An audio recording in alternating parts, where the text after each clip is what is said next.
So, I wasn't gonna play any more of this today, but I figured since I played Colot and I have nothing else to do, I checked all my homework, like, stuff, and there are some people who haven't responded, some people who haven't uploaded things, just kind of a pain in the butt. So, we're gonna go ahead and play some more of this because I can. Who's gonna stop me, Nobody. Nobody. So yeah, I want to play some more cause I want to. I wanna. I'm gonna go after Craig, by the way, I've decided. That's who I'm going after. I still haven't met Dracula. He's not a Dracula, he's just a goth dude. He's probably that goth kid's dad. So, yeah. I pull up to the carpool and Amanda hops in the passenger seat. I'm gonna go ahead and play some more of this. So, did you have fun gossiping about me? Mr. Vega and I actually just gossiped about our celebrity crushes. So you talked about Mario Batali the whole time? It was a very productive meeting. I'm pretty hungry. Can we grab some dinner? Sure thing. Food court, why not? Does that sound good to you? Yeah, sure. Why the mall? Geez, can't a dad take his daughter to the mall? Will you buy me things? I will buy you a thing. Singular. Sounds like a deal to me. We drive in silence for a short while. Amanda plays a game on her phone. I should say something. You should say something. You know, sometimes when a kid gets older, they find they have to keep things hidden from their parents, and that's okay because sometimes that's what kids do. And that's okay. But also sometimes it's good to have the parents' perspective because, you know, maybe the parents have also dealt with similar situations. And maybe they're a little cooler than you give them credit for. Anyway, what I'm trying to say is that it's good to share. Love you. Have you been reading my tweets? You have a Twitter? What? Never mind. Look, sweetie, Mr. Vega said you haven't been participating in class and that you're not turning things in. Oh, I'm fine, Pops. Senioritis and all that.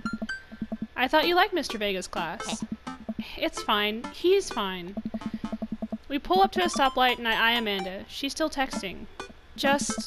I want you to know that you can talk to me about anything. Aww. I can tell that whatever it is, she doesn't want me to know about it. That's frustrating. I heard Emma R's going to that fancy art school in California. That's exciting. Yep. Are you bummed that you guys aren't going to the same school? Yep. Amanda keeps texting. She stifles a laugh. What's so funny? I don't think you'd get it. Okay. Who you texting? Noah? Who's Noah? My friend. Does he go to your school? Yep. Do you like Noah? Hey.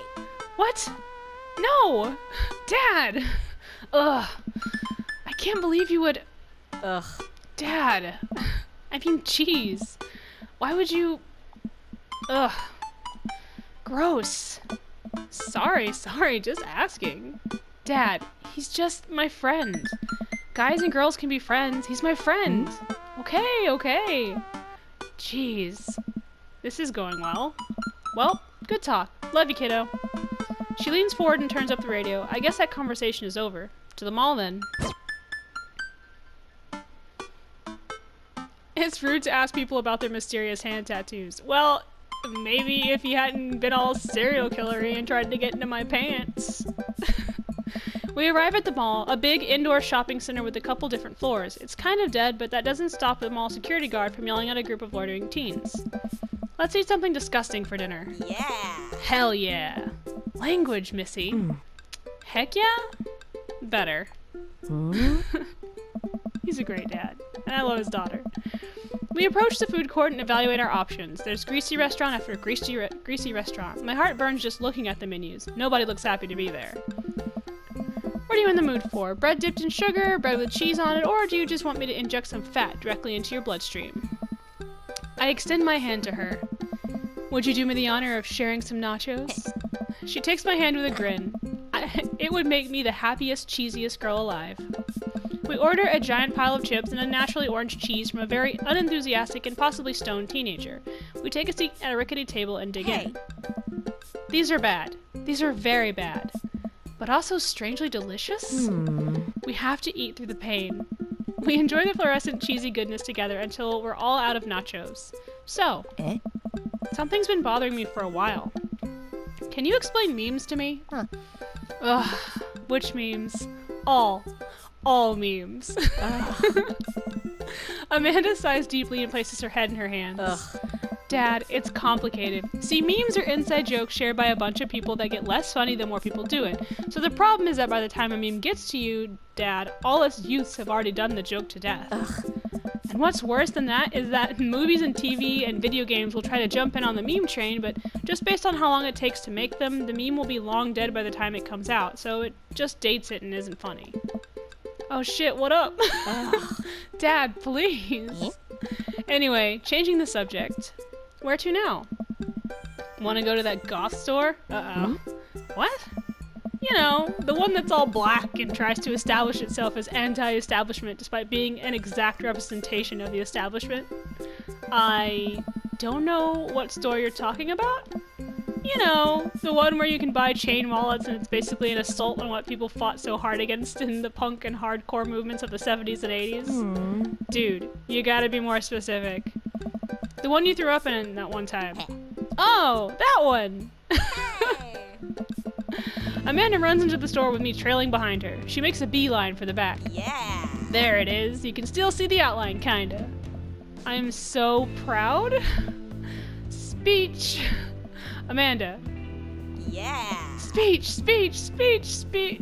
Alright, I'll do it if you stop chanting. Amanda stops immediately. I clear my throat. Thank you all for joining us here today to commemorate a historic moment that would forever shape history. On a day very much like today, some 5 years ago, our very own Amanda Anaponte had too much blue raspberry slushy and an outing to the mall. After begging her father to take her to Dead Goth and Beyond to buy rainbow suspenders, she proceeded to throw up all over a display of My Chemical Romance merchandise. Her loving father then had to pay for said merchandise, which to this day remains among our possessions. Thank you. Oh. Amanda is moved. She begins clapping, slow at first, then faster and more vigorously. Several other patrons turn their heads. One of them also starts clapping. I bow my head. Alright. Oh, hey, chain wallets. While Amanda busies herself looking at band t-shirts, I try to find something of interest to myself. Not much for a dad to look at in Dead Goth and Beyond. Dude, mugs for days. I'm suddenly stricken by existential fear. If there's only one number one dad, then why are there so many mugs here that say that? This whole time I thought I was the only one. If I'm not number one, where do I place on the global dad ranking charts? I have work to do. Look, this is very important to me.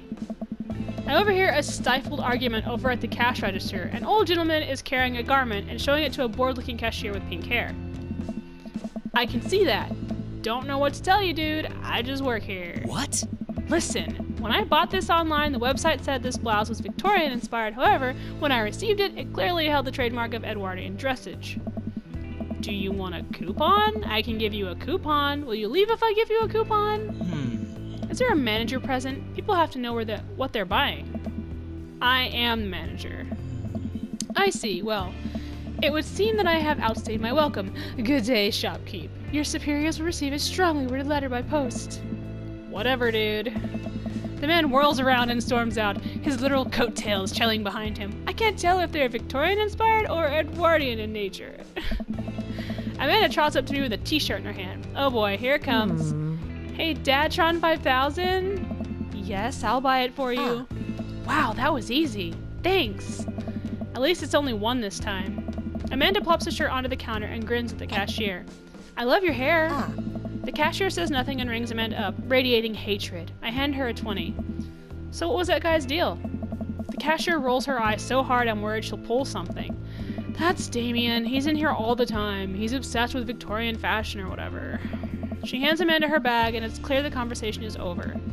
We make our way out of the store and head home to get some rest. When we bump into Dracula! Oh, maybe not. Okay. Amanda and I sit on the couch trying to find something to watch over bowls of ice cream. Oh, cool. Long Haul Paranormal Ice Road Ghost Truckers is on. Your favorite, right? That is quite the title. Oh, hell yes. They have to make it over the Canadian tundra before the ice road melts, but also they're hunting ghosts. Also, the trucks are haunted. This sounds like something I would watch. This is an episode I've already seen, but it's one of the best. Callum and Flint Dogbone, nice, the twin brother truck driving ghost hunting duo, find themselves in the greatest peril yet. Oh no! The ghost done got control of the truck. I can't steer them there damn-ass roads. Let me use this EVP meter to try and communicate with the spirits. Flint, we're about to die! Ah, almost got it. If you listen carefully, it sounds like it's saying, you're gonna die. That's because we're about to die, you... This is art. The episode ends and Amanda excuses herself to go and start arguments on the internet. I stay up a little longer, curious about the exploits of Callum and Flint Dogbone. I love those names. Dogbone. Arf. After their disastrous ice road accident. Afterward, I crawl into bed and get a good night's sleep. Is Craig gonna wake me the next morning? Probably. Okay. Still got them coffees. I'm a snorer. Morning, sleepyhead. 5 more minutes. You have never ever let me have 5 more minutes, so get up. Fine. We have cereal for breakfast and spend the morning putting together furniture. Amanda is much better at interpreting the tiny manuals. We're able to put together a few shelves and one desk, but I'm pretty sure it was supposed to be a bookcase. Huh. So, you excited for the cookout today?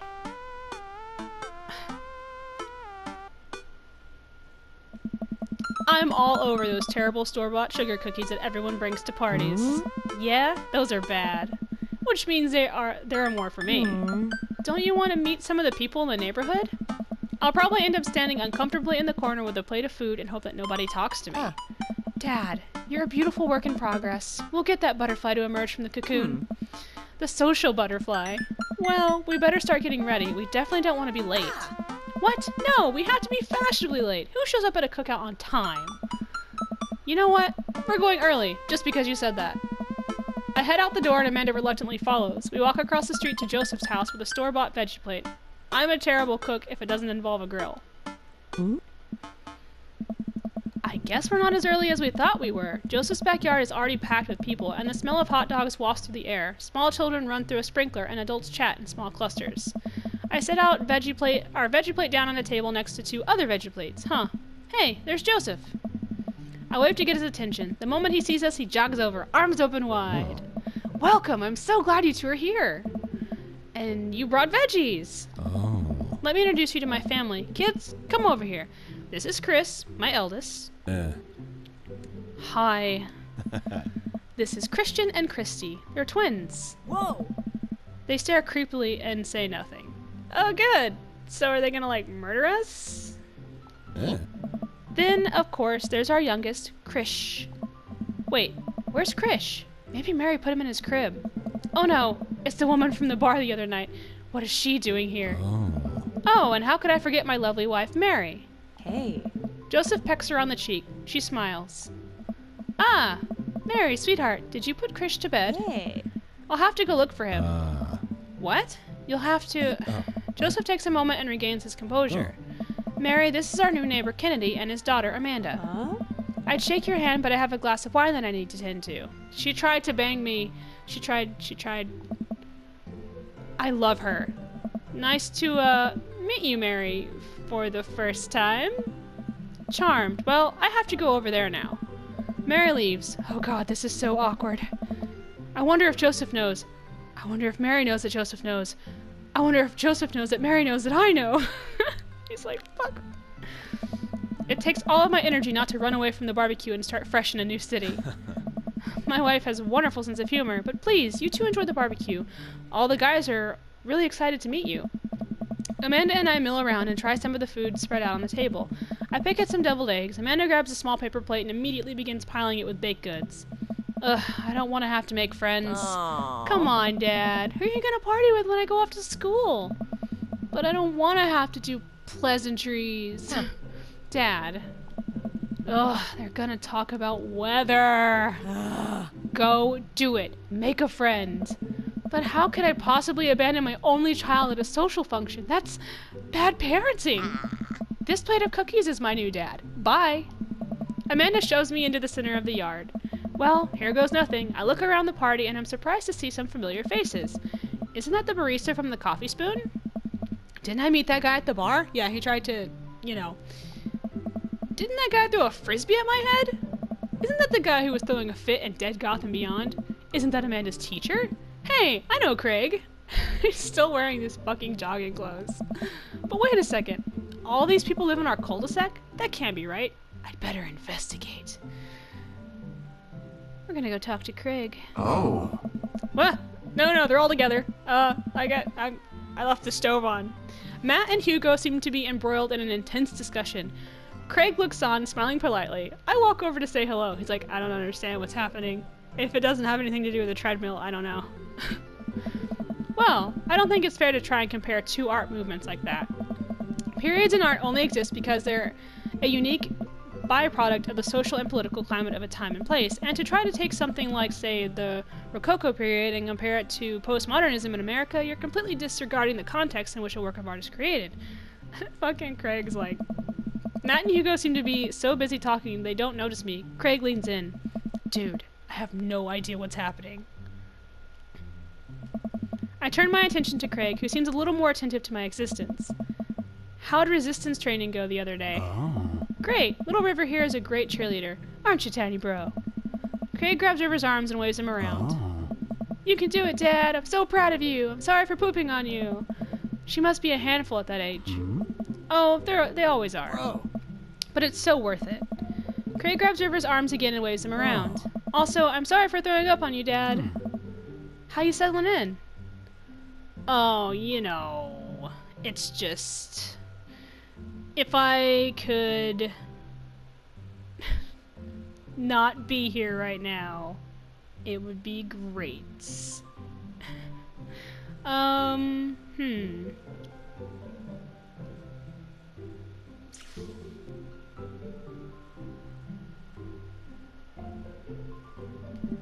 It's really cozy and the neighborhood is beautiful. I'm so glad we moved here. It is nice, and I get to look at you all day. I think you had an eyebrow piercing at one point. Oh. And I'm even more glad that we're right next to my old best friend. Yeah. Craig gives me a playful punch on the shoulder. Is this why you got divorced? Is it because you kept flirting with guys? Ow! I remember that hurting less in the past. Sorry. I've been doing push-ups and stuff. Kennedy, how are you liking the neighborhood? Hugo finally realized I was standing here. It's pretty nice. Everybody's been super friendly, except for that guy who hit me in the face with a frisbee and then tried to out-dad me. Seems like your daughter's fitting in just fine. Matt points across the yard to where Amanda, Daisy, and another young girl are playing. They're all sitting cross-legged in the grass, picking weeds and weaving them into little flower crowns. It's pretty adorable. The girl I don't recognize jogs over to us. Hey. What is it, sweetheart? It's a flower crown. I thought you'd look cute in it. Hey. Well, there's only one way to find out. Matt takes the flower crown and places it on top of his head. Uh-huh. Aw, he's a good dad. Am I cool now? The girl stares at him, thinking it over. Nope, but you're slightly less uncool than you were before you put it on. Hey. Hey, Kennedy, this is my daughter. Hello. I'm Carmencita. Huh. Amanda comes over with Daisy in tow. Dad, look, I'm making friends. I'm making too, honey. Are you making friends? You better be making friends.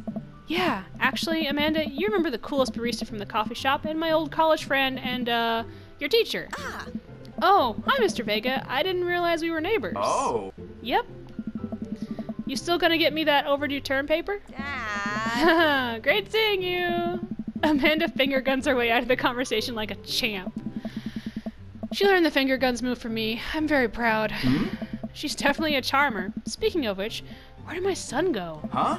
Hugo looks around the party. He must finally spot him because his eyes go wide. Sweet Manchego. Ernest! Ernest Hemingway Vega! Are you smoking? Ernest is holding a lit cigarette. Nope. I see Ernest across the way. He casually takes a long drag off his cigarette and then flicks it into a gutter. Unbelievable. Excuse me. Hugo marches over to Ernest, and I turn my attention to Matt and Craig. Kids, right? Hey. Man, I do not envy Hugo. The last barbecue we had, Ernest tried to shove a sparkler down Joseph's pants. Nearly burned down half the yard. Is it because Joseph's wife is gross? And the barbecue we had before that, he actually burned down half the yard. And then it spread onto my lawn and burned down half my yard too.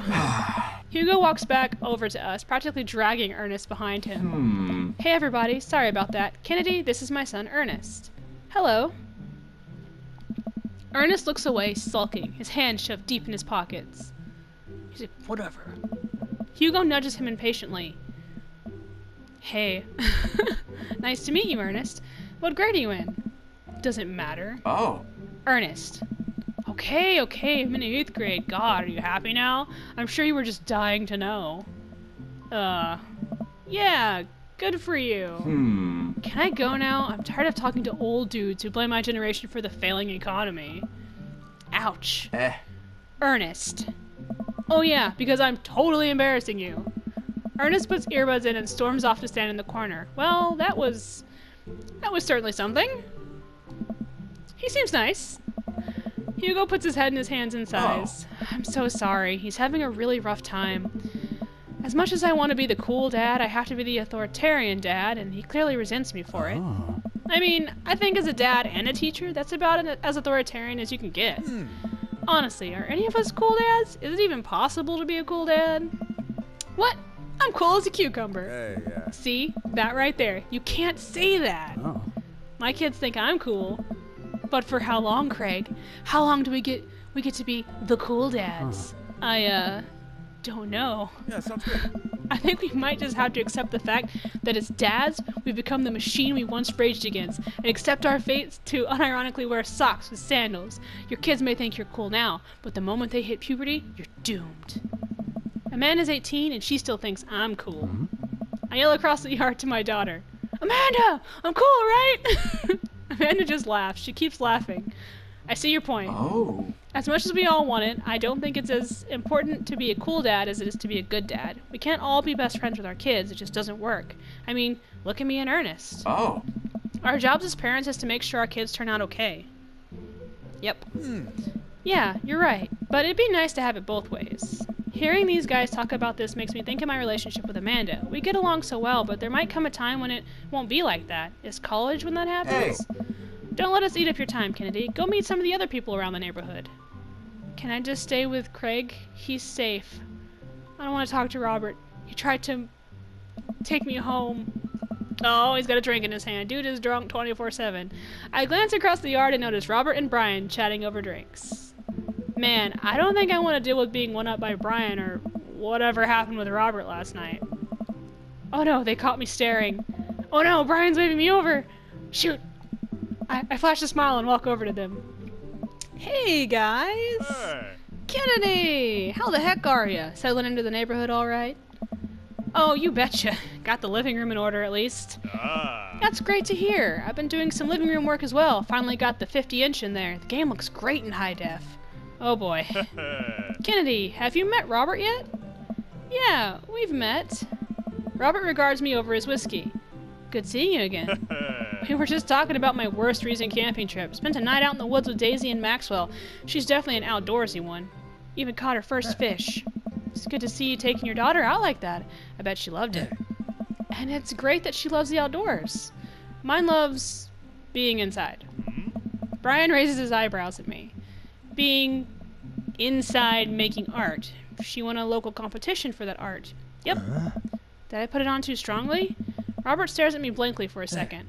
Anyway, I haven't gone camping in years. Not since the last time. Same here. Well, things change once you have Wait, what happened the last time? Robert takes a long sip of whiskey. Well, Johnny Boy and me were out in the back country. Johnny Boy's a strong kid. Met him in my army days. Comes from Kansas. They build him tougher out there. Anyway, things go south pretty quick. Johnny Boy breaks his ankle when the rope bridge snaps. You could see the bone popping out through the skin. Johnny Boy's screaming now. Crying for his mama, losing blood. We're 2 days out from the next living soul, and here I am with my dear friend bleeding out in front of me. I'm able to dress the wound, but now I got a firearm. Firemen carry a 6-foot, 180-pound man over some of the toughest terrain I've ever been in. I won't lie to you. There were moments during those 2 days when I thought about leaving old Johnny Boy, but you build a bond with your brothers in arms, and that bond never breaks. I got that boy back to civilization, but I lost some of me out there. I guess that's camping for you. Brian and I stare in disbelief. Robert takes another long sip of whiskey. I'm just kidding. My friend John and I went inner tubing down a river and he lost a flip-flop. Missed that kid. Brian and I laugh nervously. Or am I kidding? Brian and I tense up again. I'm kidding. Just kidding, guys. I could snap you in half. Just kidding. Amanda and Daisy barrel up to us laughing. Daisy is holding a paper plate in front of her like a steering wheel. We gotta get off this haunted truck. Oh no, the ghost locked the doors. Yes. Quick, hit the emergency escape button. But trucks don't have emergency escape buttons. Oh. Then hit the brake, I guess, and then we'll get out of the truck. The imaginary truck. Anyway, we're safe from the ghost, but how will we ever survive the Arctic tundra? Daisy, you might have to eat me. Are you prepared to do that? I'm prepared to do anything to survive. That's cold-blooded. I like that. Although I'm not sure I have the materials required to properly cook you. You know, that reminds me of the last time I went skiing. Robert. Wait a second. Are you guys playing Long Haul Ice Road Paranormal Ghost Truckers? Yeah. Amanda and I love that show. It's the best, especially that episode where Callum hides Flint's keys and Flint retaliates by breaking an ancient curse urn and sending the spirit after him. Yeah, it's such a quality reality television. I don't watch a whole lot of television, but I do enjoy that show. That and war documentaries. Alright, Daisy, I found us a couple of bugs. They're gonna make a great meal, lots of protein. Gonna keep us from starving out here in this harsh, icy wasteland. But there's a whole table of food right over the... Daisy, it's a game. We're playing pretend. It's what kids do. Live a little. Amanda gives Daisy a handful of gummy worms from the snack table. They eat them with mock disgust. Let's go find kindling for a fire. Right. Okay. But not an actual fire. Because we're playing pretend? Now you're getting it. Daisy and Amanda run off. What a cute couple of kids. Man, I've never seen her get along with anyone so quickly. I guess Amanda just sort of has a way with kids. That's kind of amazing. Daisy doesn't really get along with kids her age. It's nice that he's not trying to one-up me this time. Maybe we can have a regular friendship after all. Really? She just kind of keeps to herself. Her teacher says she spends every recess in the library. I think the other kids are intimidated by her intelligence. There it is. I wouldn't worry about it too much. Amanda was shy at Daisy's age too. She used to have a habit of crawling under tables and crying every time we took her to a restaurant. She bit people too. Oh, kids, right? Gotta love them. You're required to by law. I hear that. I can't... it's like, oh, sorry, Robert, I keep forgetting.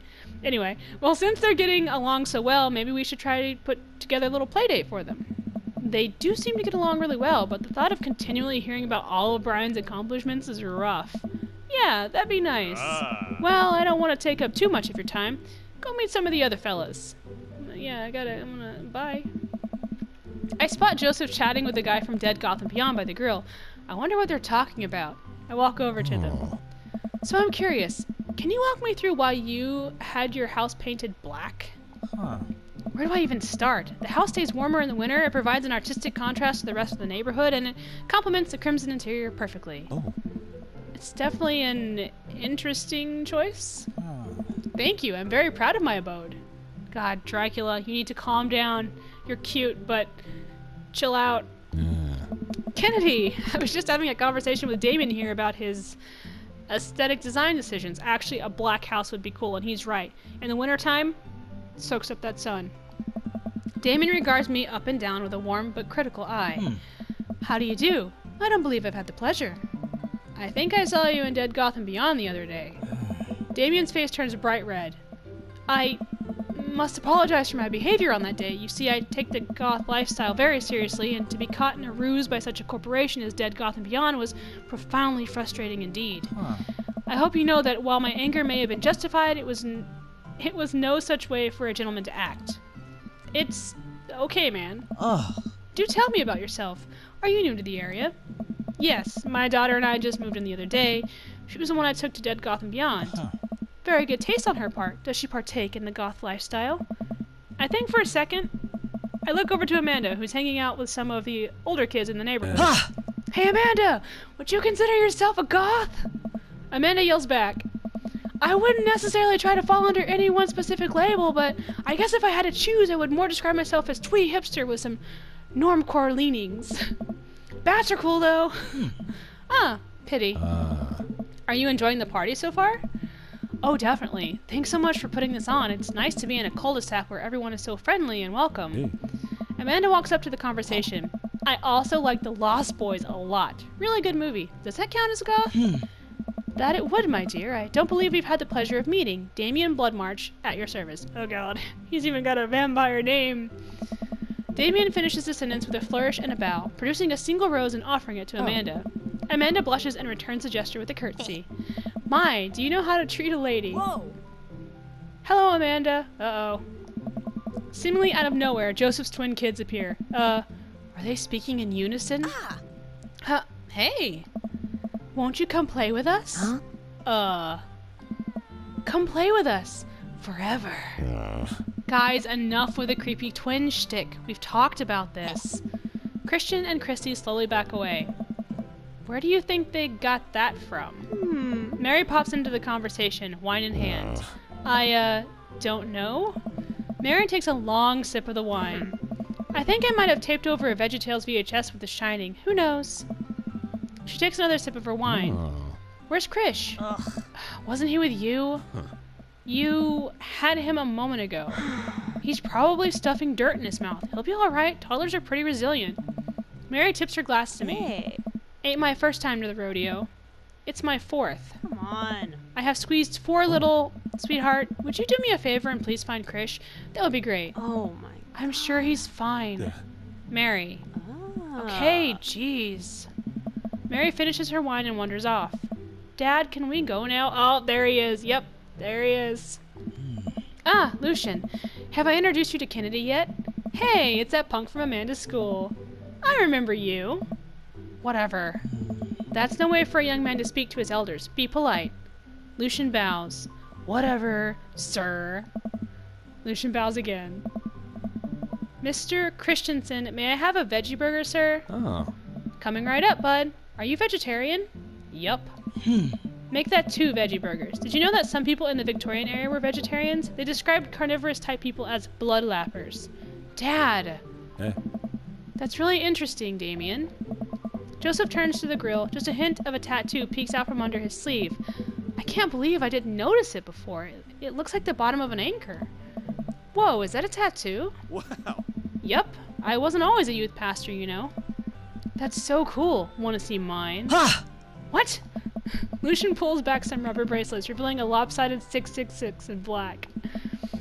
My buddy gave me a stick and poke tattoo last week. I think it's healing up pretty good. Lucian. We'll talk about this later. That's pretty cool. What's the significance of the tattoo? I don't know. I just thought it looked sick. Well, in my opinion, the only reason you need to get a tattoo is because you want one. Careful though, that number carries weight. Man, Joseph is a way cooler youth pastor than I thought. I just figured youth pastors popped out of the womb with a Bible. I wonder what he did before preaching. He was probably in a band. And without further ado, let's work some magic. Joseph closes his eyes, takes a deep breath, and gets to work. With the greatest of ease, he sets patties on the grill, flourishing as he flips his spatula in the air. It's easily some of the best grill work I've ever seen. You guys think this is my first time in front of a grill? He's working faster now, effortlessly tossing cheese onto patties and perfectly grilling onions on the side. One after another, the dads take notice and crowd around Joseph to admire his masterful technique. Guys, you're a little close. Alright, it's just grilling. It's not a euphemism. The meat is not a euphemism. You probably didn't know this, Kennedy, but Joseph's known around here for his grillmanship. He's unbelievable. I've tried to get on his level, but I just can't catch up. Dad jokes! Let us keep studying. He has a rare quality about him. Mustard, we keep talking about this. Can't we just appreciate the artist? I've never seen him make a mistake. Oh, the dad jokes. They're coming in. One right after another. Okay, we need to stop this. It's getting too cheesy. Oh my god. Oh, you guys are weird. Please stop. All of the children at the party boo the glorious display of puns in unison. Alright guys, the food's ready. Please form an orderly barbecue. Amanda groans. We all grab our food and hang out, enjoying perfectly cooked cheeseburgers. I like it. Man, it's so wild how all of us dads live in the same cul-de-sac. Hey. Kinda nice, isn't it? Feels like there's a real community here. Totally helps when you're just a single dad trying to raise a kid. We're happy to have you here, man. I think you're gonna like this neighborhood a lot. Plus, Amanda seems to be getting along with all the kids. If she decides to get into the babysitting game, she'll really make a killing. Hey, why don't you add us all on Dad Book? Is that like Facebook but for dads? I'm sure my daughter would just love to know about that. I bet it's lame. Dad Book? I don't use apps. Or websites. Yeah, it's a great social network for dads to keep in touch with each other. We're all on it, so if you ever need to reach out to anyone, that's the simplest way to do it. Sorry, I'm just an old-fashioned dad. Social media goes over my head sometimes. Don't worry, Pops. I'll help you figure it out.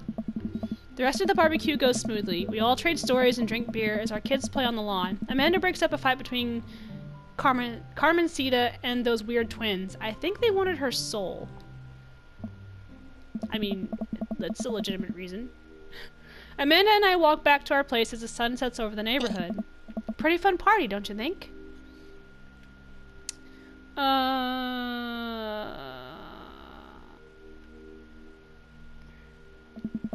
You and Daisy seem like you were having a way better time than I was. Because we were. Well, hey, at least you met some other cool dads. You should hit them up on Dad Book. Maybe I will, if I ever figure out how social media works. I have a good feeling about this place. Me too, Dad. My daughter's cute. She's so sweet. Amanda and I arrive home with the remnants of our veggie plate. Seems like nobody was really into the cauliflower. Any big plans for the evening? Actually, yeah, I'm going out with some friends. Oh? Is that okay? Of course, just keep me posted and be home before midnight. You got it. And be careful. I will. Make good choices. Of course. And call me if you need anything. Dad, you're not gonna do the thing where you wait silently for me to come home in the living room with all the lights off, are you? What? No, I've never done that, and I will never do that. Okay, do you have plans tonight? My plans are kinda to eat ice cream and watch TV with Amanda, but I'll find something to do. I'm gonna... throw a party. You know, dad stuff. I'm just relaxing tonight. Have fun, okay? Great. See you later. Yeah, finger guns. I watch Amanda drive off into the night. I really do hope she has fun. I plop down in front of the TV and turn on some Wine and Dine Mastermind with celebrity chef Gavin Chapman. Looks like Gavin's making a roasted rack of lamb with rosemary and mashed potatoes. Ooh, that sounds good. I'd love to be able to cook like that. Although I think if I was actually good at cooking, I'd use my powers for evil, like just making baked Alaskas all day instead of any food of real nutritional substance. Man, Gavin Chapman just caught that thing on fire, but he meant to do it. What a professional. I lose track of time as I blaze through several episodes of Wine and Dine Mastermind and also one episode of some cooking show called Meat Hell. I'm not even sure what that one was about. It was just a lot of yelling. I glance at my watch. Man, it's almost midnight. I should check in with Amanda. I sent a text. Hey kiddo, you good?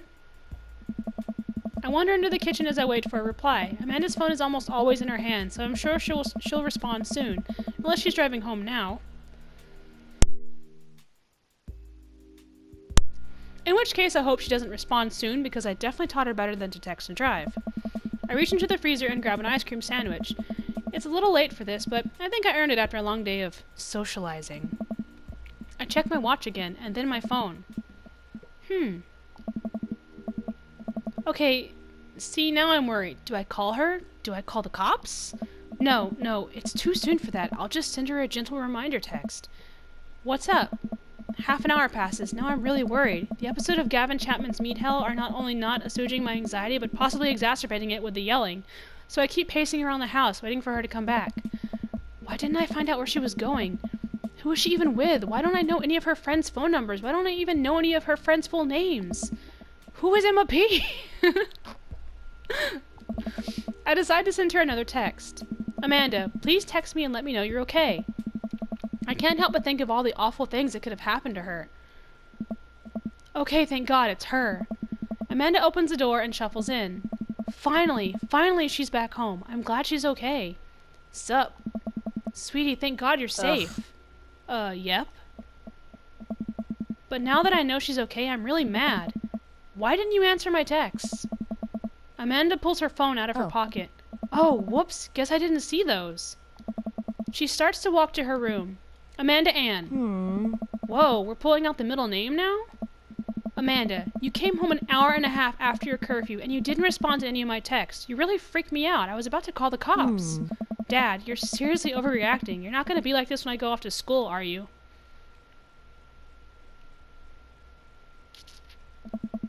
You weren't responding and it was just like when your dad... I have to stop myself from tearing up. Whoa! Oh, Dad, I didn't mean to. I sat down on the couch and put my head in my hands. I feel very tired all of a sudden. You really scared me. Just, please don't do that again. All right. I'm gonna go to bed now. Amanda closes the door to her room and I head to mine. Jeez. As I'm falling asleep, one thing she said keeps echoing in my mind. You're not gonna be like this when I go off to school, are you? I definitely didn't sleep well last night. I brew some strong coffee and make some scrambled eggs for Amanda as a peace offering. She eventually wanders into the kitchen. Hey. Awkward mornings after fights. I thought about what you said last night. I should have texted you. I said I was gonna do it and I didn't. I honestly just didn't even think about it. I'm really sorry, Pops. I won't do it again. Well... You're an adult now. I shouldn't have gotten so worked up. Team Aponte? Team Aponte. Amanda gives me a hug. Want some eggs? You know it. Sprinkle some cheese on them. Do it. Already did. Bless you. Amanda scarfs some of the eggs in the time it takes me to wash the pan. Alright, I'm off to school. Smell you later. Wait, one more thing before you go. What?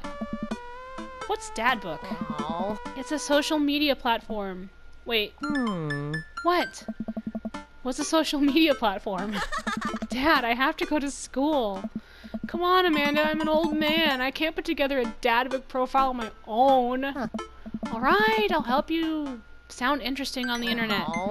Amanda spends the next couple of minutes setting up my profile on Dadabook, which as it turns out is a place where dads can get together and talk about fatherhood. Alright, Pops, we gotta fill out your profile. Let's get some likes and dislikes. I don't know about all that. On a Friday night, you were most likely to fall asleep watching the history and torment my children with dad puns.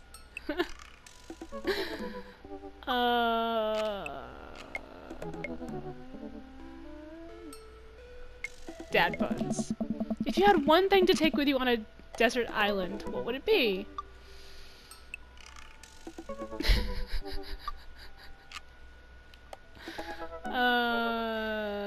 I don't need anything. My survival skills have trained me for this day. What are your turn-ons? Strong dad arms. Fuck yeah. Strong dad arms. What did you want to be when you grew up?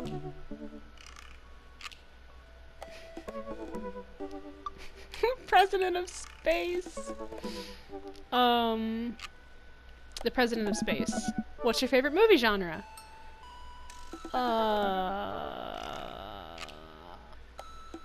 Old comedies in heaven aged well.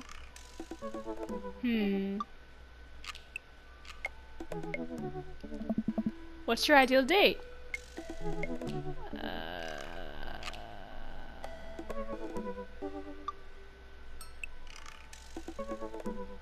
Arson.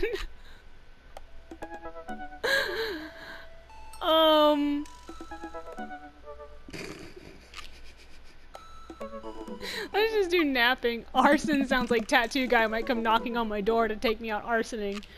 What do you never leave home without? I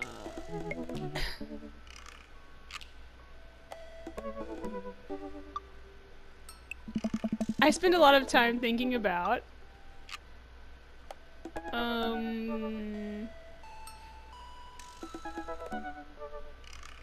when I can next get a cup of coffee. Yeah. Profile complete. See, that wasn't so bad. Yeah, that was actually kind of fun. I could totally spend all day on here just looking at people's profiles. You should message one of them, or more than one of them. All of these dads seem pretty interesting. Okay. I promise I'll make some friends. I am going to message my boy. Amanda gives me a hug. Go get him, Dad. I will.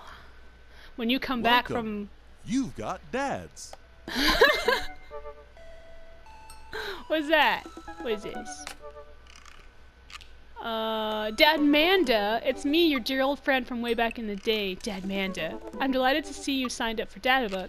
They recently added this exciting new messenger service, so you may find yourself receiving messages from other dads like myself. I'm gonna go talk to Craig. I like him. Dad of 3, business entrepreneur, and fitness enthusiast. Juggling work, family, and fitness is a tough gig, but someone's gotta do it. On a Friday night, you're most likely to get one last good cardio session in. He is just all about that freaking working out. It's great. Listen, Craig, stop it. I'm gonna message Craig. I like Craig. He's my fave. Just because he's fucking great. Don't smoke. That's a good one. And short and easy to remember, so don't do it. It's gross. I wonder what Craig's up to today. I navigate to Craig's Dadbook page and type out a message. Uh-oh. Hey bro, or should I say neighbor? Let's catch up like old times. A couple moments pass before I hear a ding on the computer. It's a message from Craig. That was quick. He probably has it on his phone. It's like an app. Bro, my man! Let's definitely hang soon. Might be a little different from our old weekend-long benders, but it'll still be fun. I think for a moment, this could be a fun opportunity to see my old buddy in his new element. We exchange a couple more messages and he logs off to prep for the game. I should see if Amanda wants to join me. I walk over to Amanda's room and knock on the door. Yo, Amanda Panda! I open the door and find Amanda sitting cross-legged on the floor, surrounded by magazines and newspaper clippings. She seems to be making some sort of art piece, but her eyes are a little puffy, almost as if she'd been crying. Hey, are you alright? Fine. Yeah, I'm fine. I just got sad because I realized that dogs are too often killed off in movies to elicit emotional reactions from the audience instead of being given the respect that they deserve. It's not right.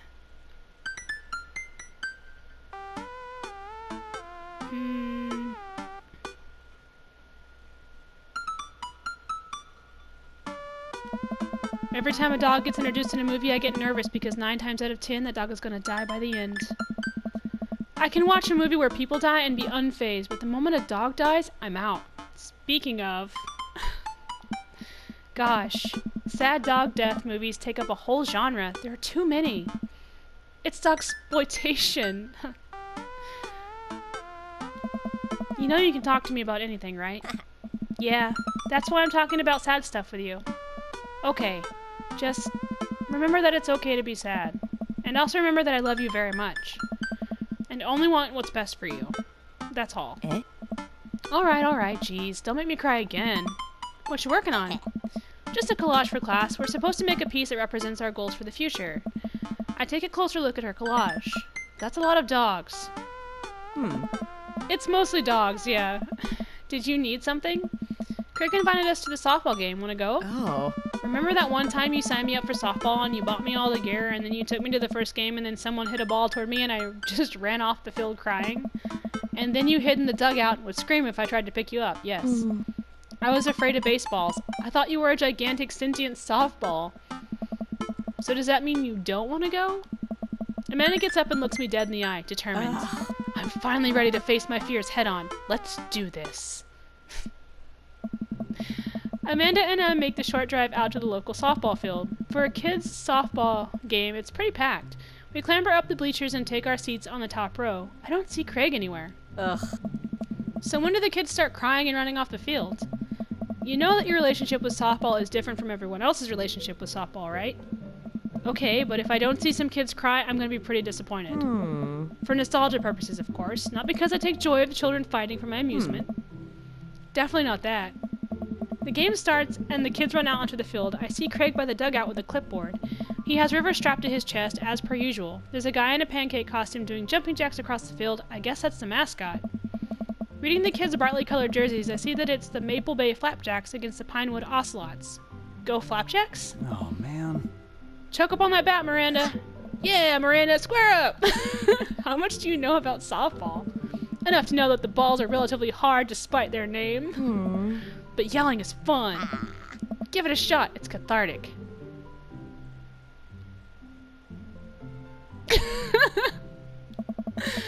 Leave it all out on the field, Miranda. If you want this, you're gonna have to bleed for it.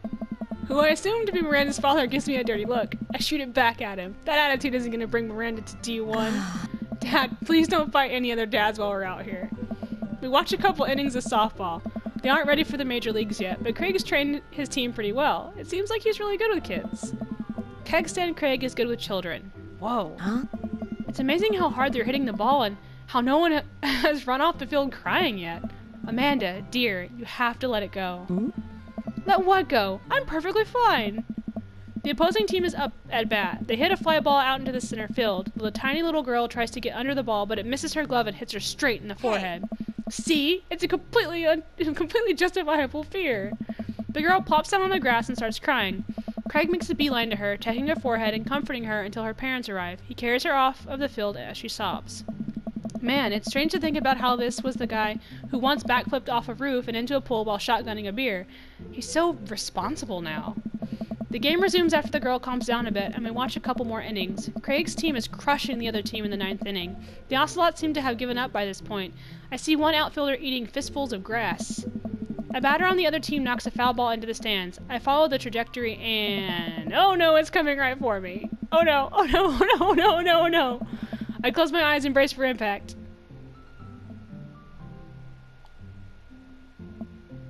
I open my eyes and look over to see Amanda holding the softball, staring at it in amazement. Hey. I caught the ball! You saved me! I caught the ball! Dad, I caught the ball! You did it, Amanda! I faced my fears! I defeated the softball! I can do anything! Amanda and I share a big hug. It's a tender moment that I don't think anyone else watching really understood. I'm proud of you, kiddo. The game ends and Craig's team are declared the victors. We sit patiently as the girls line up to shake hands. Okay, that's gonna be it for today. I've had my fix. And then, you know, Tuesday or whatever, I'll play some more. But I freaking love this game and I love you guys and I'll see you next time, alright? Bye!